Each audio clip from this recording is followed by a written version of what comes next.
दोस्तों क्या आप जानते हैं सबसे पहले ऑयल किस कंट्री में डिस्कवर किया गया? तो वो कंट्री है बहरीन, जहां पर 1932 में सबसे पहले ऑयल की डिस्कवरी की गई। ये कतर, सऊदी अरेबिया और यूएई के दरमियान छोटा सा कंट्री है। आप ये सोच रहे होंगे ये इतने अमीर कंट्रीज के दरमियान में है तो ये खुद भी अमीर होगा, लेकिन ऐसा नहीं है। बहरीन का पूरा नाम किंगडम ऑफ बहरीन है। बहरीन पर 1521 में पुर्तगालियों ने कब्जा किया था। उसके बाद 1602 में पर्शियन इंपायर आई और बहरीन 15 अगस्त को बिल्कुल इंडिया की तरह ही आजाद हुआ, लेकिन इसका इंडिपेंडेंस डे 16 दिसंबर को मनाया जाता है। और ये बहरीन नाम अरबी जबान का है और अरबी जबान में इसका मतलब है दो समंदर। बहरीन एशिया का तीसरा सबसे छोटा कंट्री है और बहरीन की कुल आबादी तकरीबन 14 लाख है, सिर्फ 14 लाख। इसकी कुल लंबाई भी किलोमीटर और चौड़ाई 16 किलोमीटर है और बहरीन को सबसे गर्म कंट्रीज में भी गिना जाता है। यहाँ का टेम्परेचर तकरीबन 50 सेल्सियस से भी पार कर जाता है। आप सोच सकते हैं इधर कैसी गर्मी होगी। और बहरीन ही वो कंट्री है जहाँ पर बिजनेस पर बहुत कम रिस्ट्रिक्शंस है। बहरीन के लोकल लोग सिर्फ 48% है और बाकी सब बाहर से आए हुए हैं। और बहरीन कंट्री यूएन की एक रिपोर्ट के मुताबिक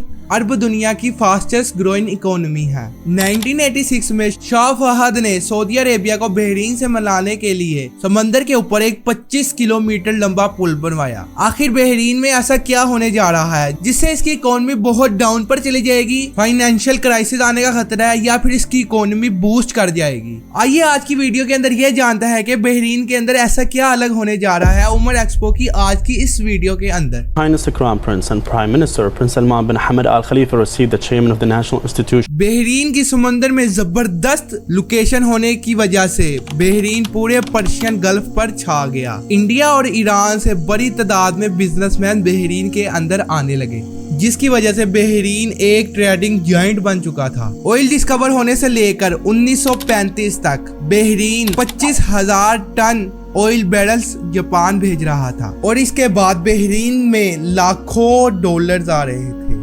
बहरीन उन मिडल ईस्ट के चंद कंट्रीज में शामिल है जिसने कफाला सिस्टम को बैन किया, लेकिन इतनी अच्छी परफॉर्मेंस के बाद भी बहरीन बाकी कंट्रीज से पीछे क्यों है? इसका सबसे बड़ा इशू ये है कि इसका सोशल पॉलिटिकल सिस्टम। इधर आती है बहरीन की सबसे बड़ी बात जो कि इसे दूसरी अरब कंट्री से थोड़ा अलग करती है। बहरीन के अंदर तकरीबन 70% लोग शिया मुस्लिम है और बाकी 30% आम मुस्लिम। आपको शायद थोड़ी समझ नहीं है, शिया मुस्लिम और सुन्नी मुस्लिम ये दो फिरके है दोनों ही मुसलमान। इनकी मैं डिटेल में तो नहीं जाता, आपको शायद पता ही हो। और बहरीन को रन करने वाली खलीफा फैमिली सुन्नी मुस्लिम है। आसान लफ्जों में आपको बताऊं तो जो ईरान है वहाँ पर ज्यादातर शिया मुस्लिम है और वो बहरीन पर कई दफा क्लेम कर चुका है, यानी कि यहाँ पर शिया मुस्लिम्स की हुकूमत होनी चाहिए, लेकिन ईरान को अपना ये क्लेम कई दफा वापस करना पड़ा। आखिर ये कैसे पॉसिबल हुआ? पिछले कितने सालों से एक सुन्नी फैमिली शिया मुस्लिम हुकूमत कर रही है, आखिर ये कैसे पॉसिबल हुआ? इसके पीछे दो ही रीजन होते हैं। प्रोटेस्ट से रोकने के लिए उनका मुंह बंद कर दो पैसे से, उन्हें अच्छी फैसिलिटीज देकर, और दूसरा ये कि आप जोर जबरदस्ती कर लोगों को दबा दे,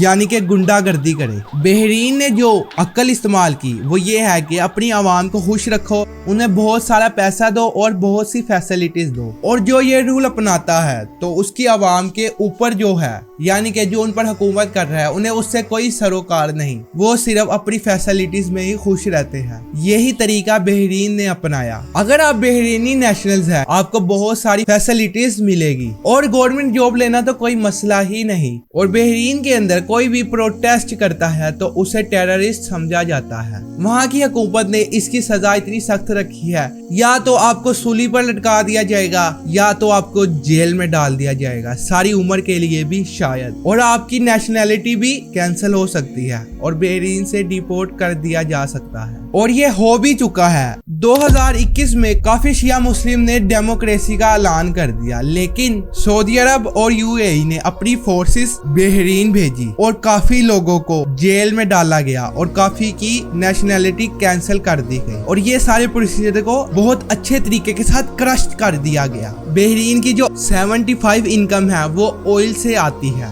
और ऑयल की वैल्यू पिछले कुछ सालों से गिरती जा रही है और बहरीन के ऑयल रिजर्व्स भी बहुत तेजी से खत्म हो रहे हैं और जिसकी वजह से टैक्सेस लगाने पड़ सकते हैं, और जिस दिन ये टैक्सेस लग गए और नेशनल्स की फैसिलिटीज कम हो गई तो इनके अंदर जो ज्वालामुखी बना हुआ है वो फट सकता है, प्रोटेस्ट या डेमोक्रेसी की शक्ल में।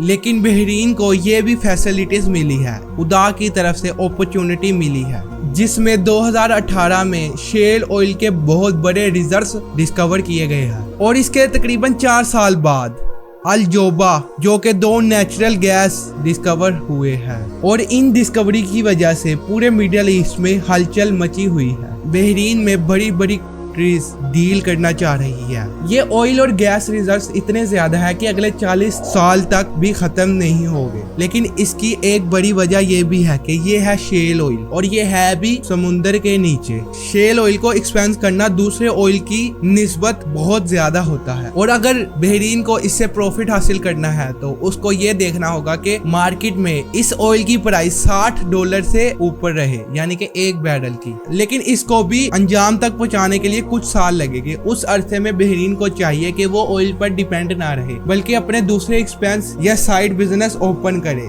जैसा कि ट्रैवलिंग, जिसकी वजह से ऑयल की मोहताजी बहरीन के लिए खत्म हो जाए। अब देखना ये है कि आगे क्या होता है, और ऐसी ही वीडियोस आगे भी जानने के लिए आपको बस एक काम करना होगा। आप वीडियो देख लेते हो लेकिन लाइक नहीं करते, तो लाइक करना तो मस्ट है, और सब्सक्राइब तो मुझे पता है आप खुद ही कर दोगे। बहुत तेज हो रहा है, बहुत तेज हो रहा है। तो मिलते हैं नेक्स्ट वीडियो के अंदर, वक्त तक के लिए गुड बाय।